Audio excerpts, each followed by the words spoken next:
Hey, FlimsyLunchTray here, and welcome to World of Warships, where today I'm featuring the new Tier 10 experimental Italian heavy cruiser, battle cruiser, probably more so, the Varese, and it is a filthy ship. It is a very busted ship here in the game, because it's a cruiser. Think of it this way. It's a tier 10 cruiser with 85,700 hit points is what we can take collectively. It's tanky in terms of its armor scheme. You have 27 millimeter battle and stern, a 200 millimeter armor belt on the waterline, then 100, and I think it's a 40 on top of that. You have a 40 millimeter deck as well with 27 millimeter on the bow and stern plating.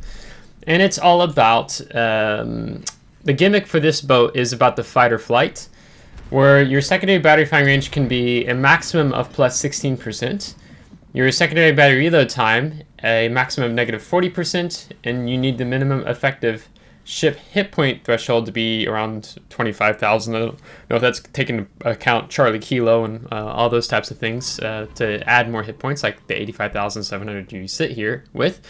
But I think it's like the Michelangelo, if I remember that right, where you have 8 320, or at least on this cruiser, 8 320 millimeter guns, and the mid section of the ship, where your forward and rear, where you normally have the main battery, is basically just it's secondaries. That's all it is.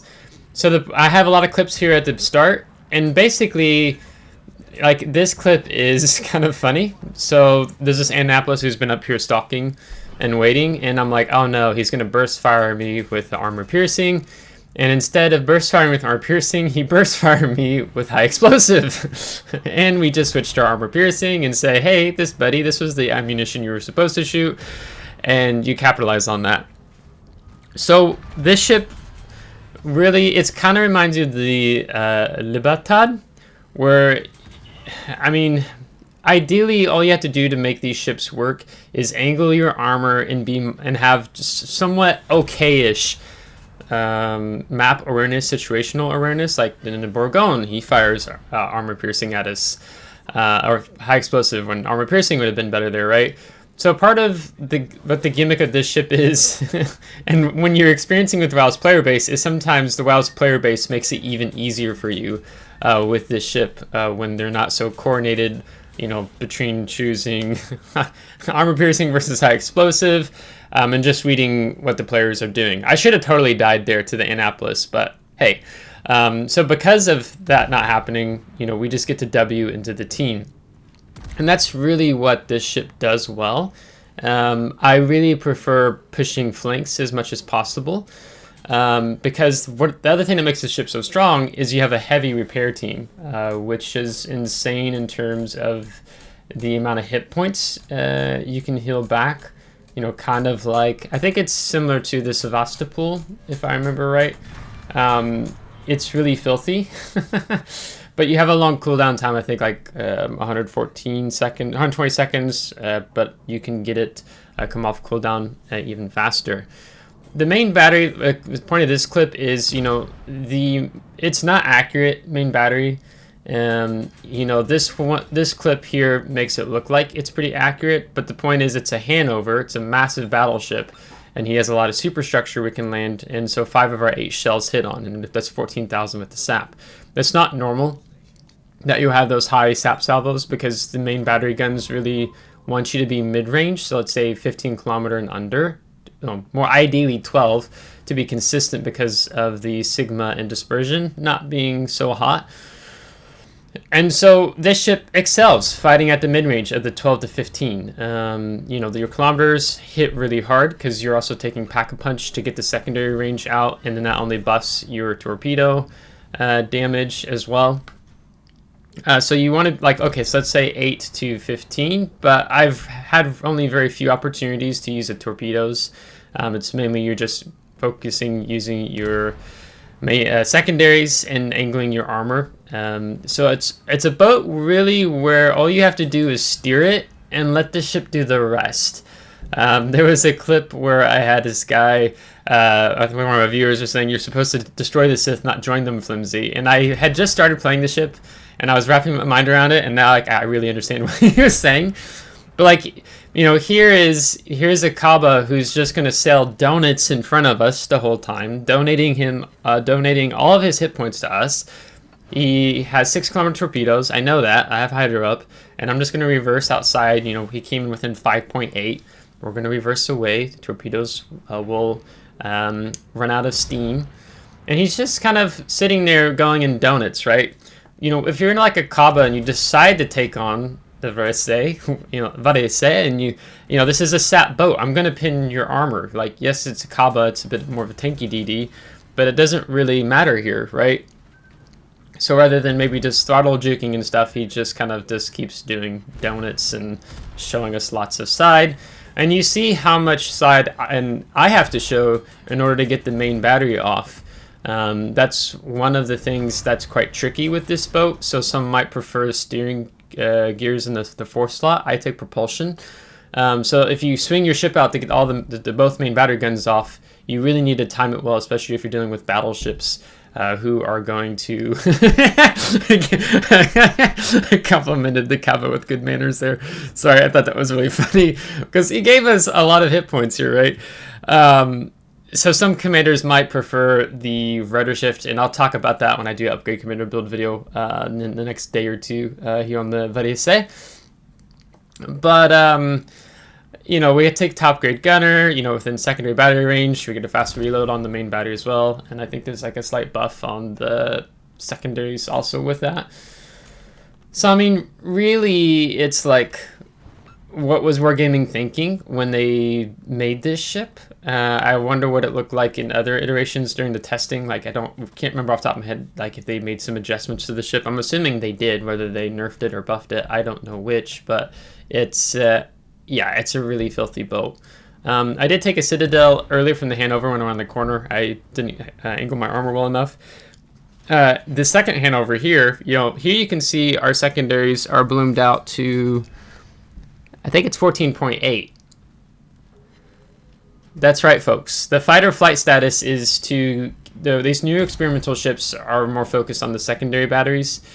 So now, like, you know, I'm trading with this Hanover, and the only reason the Hanover can hit me, well, I think I'm now within it, but he activated his funny button where his secondary battery range goes out even further. I don't have to activate a funny button. Now my secondaries are 15.1. So I could actually be more backed off. Like, because the heal has such a longer cooldown time, I decide that ultimately I'm going to have to go more bow in. That's the other strength of this boat, is it has such a small profile. So, you know, the Halford got a good hit off on us there, so we got to DCP. But the ship has such a small profile. I mean, you're talking about a cruiser, a battle cruiser at tier 10 that has over 85,000 hit points. And, you know, you get this 40mm deck plating, you get pretty strong armor belt plating. And all you really do is just, you kind of work on angling your armor as much as possible. You know, here, trying to shoot this Smolensk, I saw where he got hit at in the smoke by another team player. And I'm just going to go bow in and make it much harder. So the Halford, with I think he's got 127s, you know, if he just hits us in our superstructure, which he's landing shells there, he's going to do some minor damage. But other than that, he doesn't have the pin to get through any of our deck plating, the 27 or the 40. He fires planes. You know, on top of that, you know, Wargaming's like, yeah, we're going to give it a 5-kilometer hydroacoustic search if the ship wasn't broken enough already. So then we're just going to walk up on this Halford. And this is really where I think the Varese can get you in trouble, is if you really want to get your main battery guns off and you kind of end up showing a lot of side. You know, one is, do you get slapped by the, yeah, that was like 8,000k SAP salvo there from our secondaries. You know, if you go too far out, you know, then you're kind of exposing yourself. You open yourself up to torpedoes, or just getting slapped by a battlecruiser battleship that's going to just obliterate your hit points. Because your Citadel is somewhat vulnerable. It's not like gimmicky in my experience. I've been Citadel a couple times, usually by battlecruiser or higher. The point of this clip is to show you how much potential damage. It's not going to be a super long clip. We're already at 5 million potential damage. This has been a pretty sucky game. Our team completely collapsed on the other flank. And what I'm doing now, because the game's over, because the rest of my team is going to vanish before I can get the GK killed here, is I want to push this ship to see how much more potential damage can I get. That's really the goal here. You know, so we have the Golden Lion was doing an airstrike.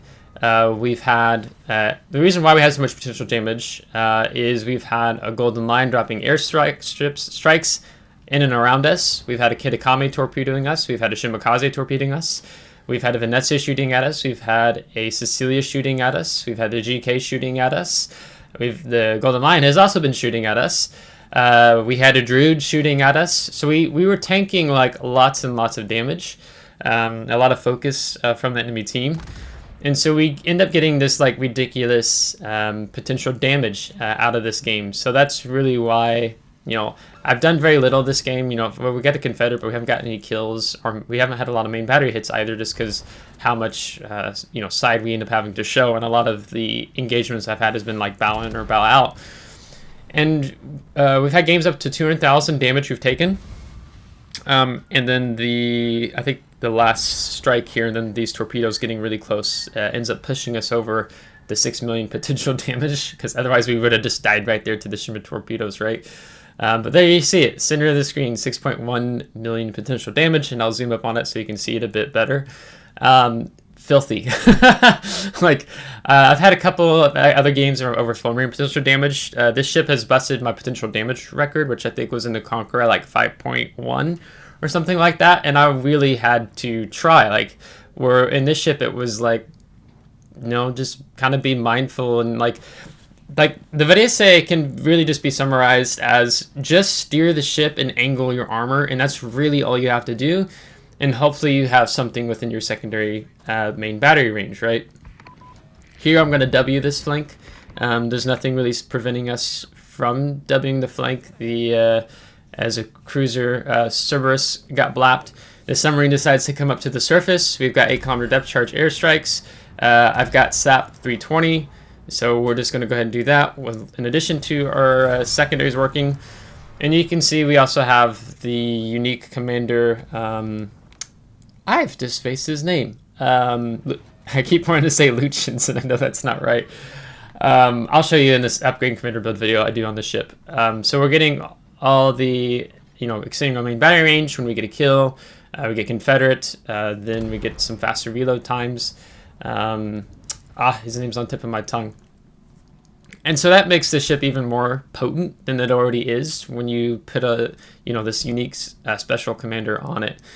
Now, I was playing around with the build for a while. I didn't really know what I wanted to take. I would start off with just a 17-point build, and I couldn't figure out where to land my last 4 points, which I ended up taking on the 4-point AAA skill, just to bring down the cooldown time on the hydroacoustic search and the heal, because of the heal being so long. So whenever our AA is active, so Dutch airstrikes, spotter planes, fighter planes, aircraft carrier, hybrid planes, you have a lot of plane in the game. So when you're pushing a flank, you know, the CV is going to be focusing you, right? Or there's going to be the Dutch cruiser or a Trump that's going to be dropping airstrikes on you. You get some players who just throw out depth charge planes on you for no reason.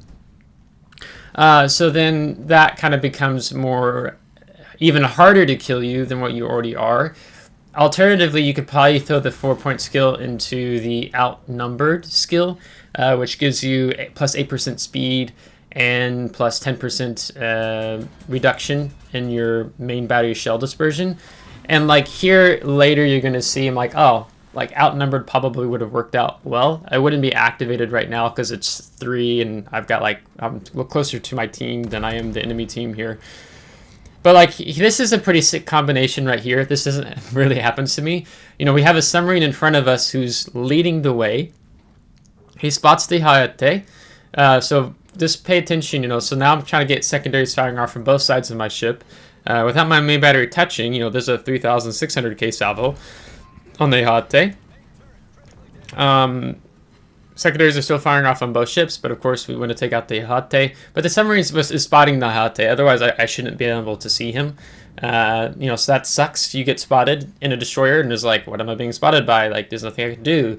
So, you know, you have this broken submarine class, and then you add a broken experimental ship, right? Like, Wargaming is just really shooting themselves in the foot and like making the player base mad again and again by reintroducing these broken ships, like the tier 8 Vyazma, or tier 9 the Vyazma, Oregon. I mean, Oregon is busted as long as you just kind of work on trying to not have so many hit points so your main battery is more accurate. Otherwise, I think Oregon's more of a painful experience if you're trying to keep the ship on full hit points the whole time. And then, you know, then you've had the Valparaiso, which was just, that's an instant pay-to-win ship. I mean, blatantly. I mean, it's ridiculous. And then now you have these new ship line, which I haven't played yet, the tier 8 or tier 9. I had enough research slips, whatever you want to call them, or intel, whatever, and I had the money, so I just went ahead and like just whaled with credits and what intel reports I had to get to the Varese, because I really wanted to play it. I think I'd watched Gang played a video on it, Gangbring. You know, he had like 200,000 damage taken into it, and I'm like, what the heck? Like, the ship seems pretty busted. Here we go with a wide torp spread, because I'm pretty sure this Borgogne is wanting to ram us. So with our commander, we have a faster shell switching time, and so we just switch from the SAP to the armor piercing just to make sure we get the kill here. And we take him out. Flank secured, right? And then when you look on the top of the map, our team's lost in north flank, but we're winning in terms of points and ship lead. But this game's actually still going to come down to being pretty close, all said and done. Yeah, so I mean, this is the last clip here. I think I shortened some sections out. I'm trying to figure out what's spotting me, because I know the destroyer is off. Well, I don't know the Cassard is up north just yet, but it's actually the Zal is keeping us lit right now, because he's like a 9.9 conceal. We have a 12.2 conceal. We can get that lower on our commander, but we don't take concealment expert on the commander. Like, there's the Cassard, so I'm like, wait, what is spotting me? Because then we get torps, and I figured out it's the Zal. So I'm just playing with my speed to throw the Zal or whatever might be torpedoing me off, because I do run priority target, so I can figure out if I'm being flashed, a person switching between their main battery and their torpedoes. When they focus you to your main battery, priority target says one targeting you, and there's a Zal opening up, and then when they switch to torpedoes, the one goes away. It just says detected. So that kind of is a clear indicator you're probably being torpedoed. They're switching between. So then play accordingly, right? So I'm basically going to ignore the Zal. Maybe to my detriment, I'm going to lose a lot of hit points with the Zal here. I'm really trying to go for my fifth kill to get the squid here. There's a Moskva, there's a Schlieffen. And this is kind of like another reason why like the ship is kind of just angle your armor. Like here I didn't angle very well, so I think the Schlieffen did get a Citadel on us with his 420s.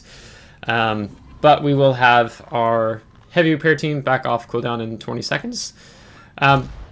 So, you know, so our secondaries are working over the Zal, and we're just going to keep doubling up and trying to shoot the Schlieffen. You know, when you get these, one of the reasons why I like this part of the clip is it shows you more the inaccuracy of the main battery guns. And then you can see how much the heavy repair teams is helping us out here. And that we're just like, you know, our Zal the Zal's being shot. We've got other secondaries are shooting on the Moskva here. It's just pretty like incredible toxic boat, if you will.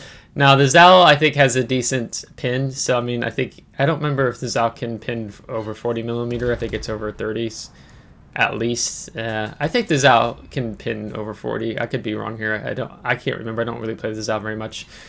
But you know, here I'm trying to get the Citadel. I have a broadside Moskva. I have 320 millimeter main battery guns. And we're struggling to get a decent broadside salvo in here. because again, I'm really wanting the squid here. And ideally, you know, it's not the best for me to keep pushing into the Zal. Like, you don't push into a kiting Zal, you know. Ooh, very close. Enemies will get the Confederate. I mean, even though, you know, this is the Varese, you know, I can't... What I'm doing right now, you know, I'm killing my speed. Like, I'm not just running it down on the Zal.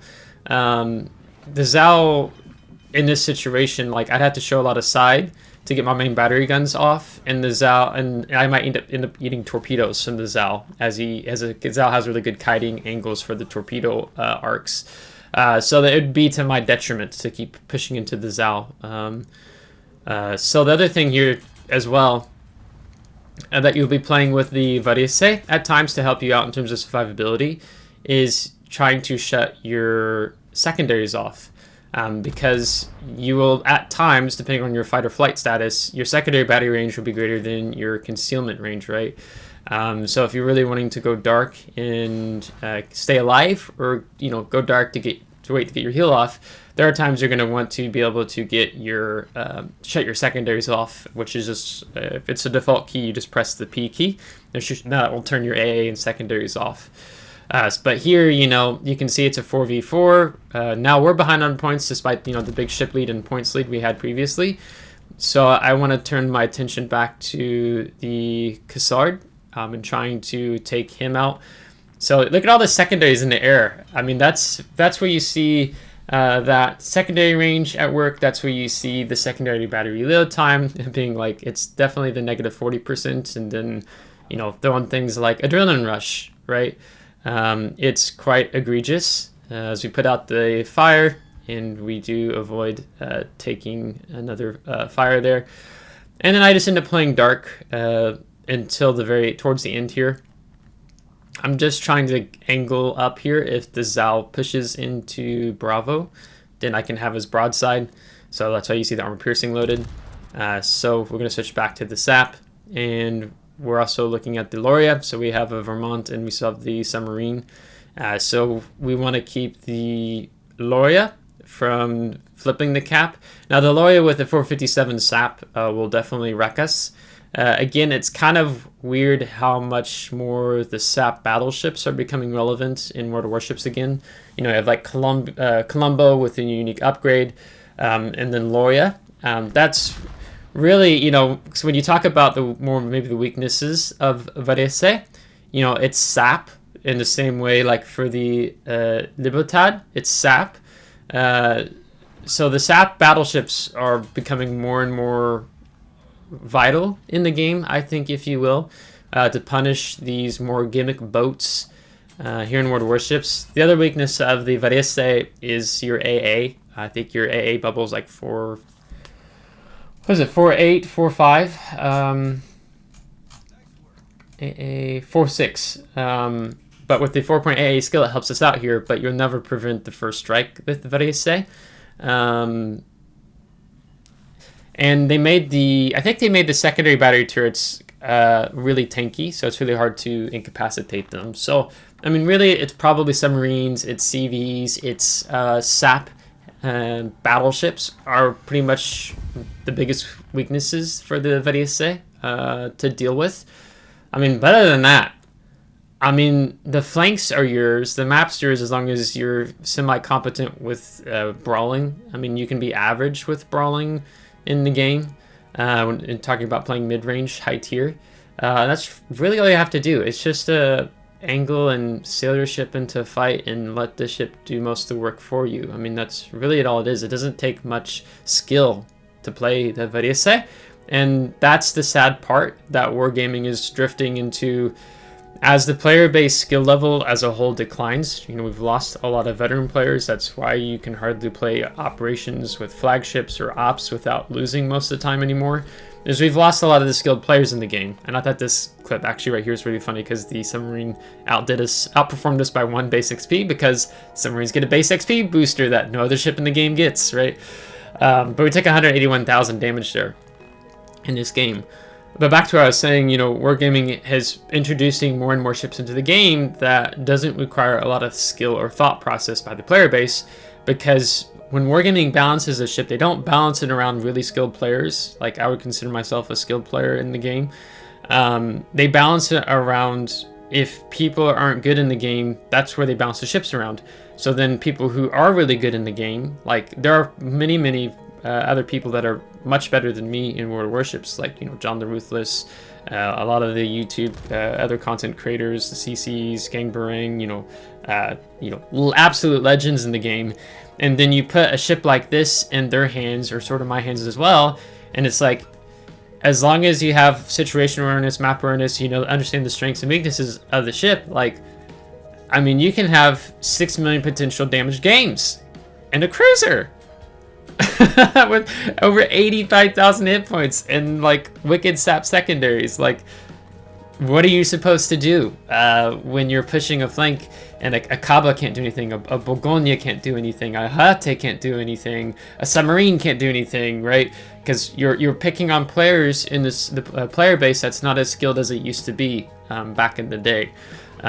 So these ships become even more broken in the hands of very skilled players effectively in the game as a whole. Like, really, if you die early in Varese, I mean, I think the last game I played, I just wanted to W a flank and just see what happened. I mean, I still took out a Yoshino, but the amount of focus fire it took and amount of tension I took from the destroyers, with my team didn't do anything with all the attention I was taking with, they still hit in the back naturally.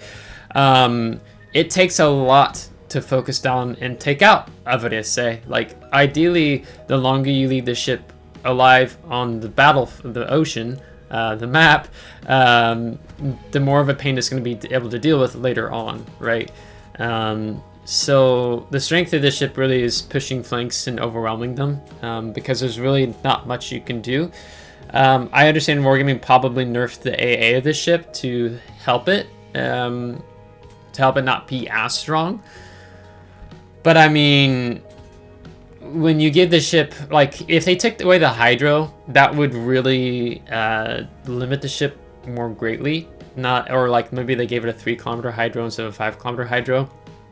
But then I think then you take kind of away more of the fun factor a little bit with the ship. Not that the hydro is fun, just the pushing the flanks is fun, because Wargaming is trying to fix a meta that they already broke, you know, several years ago, where they killed brawling in the game. You know, now they introduced 3 new experimental ships to get more brawling back into the game.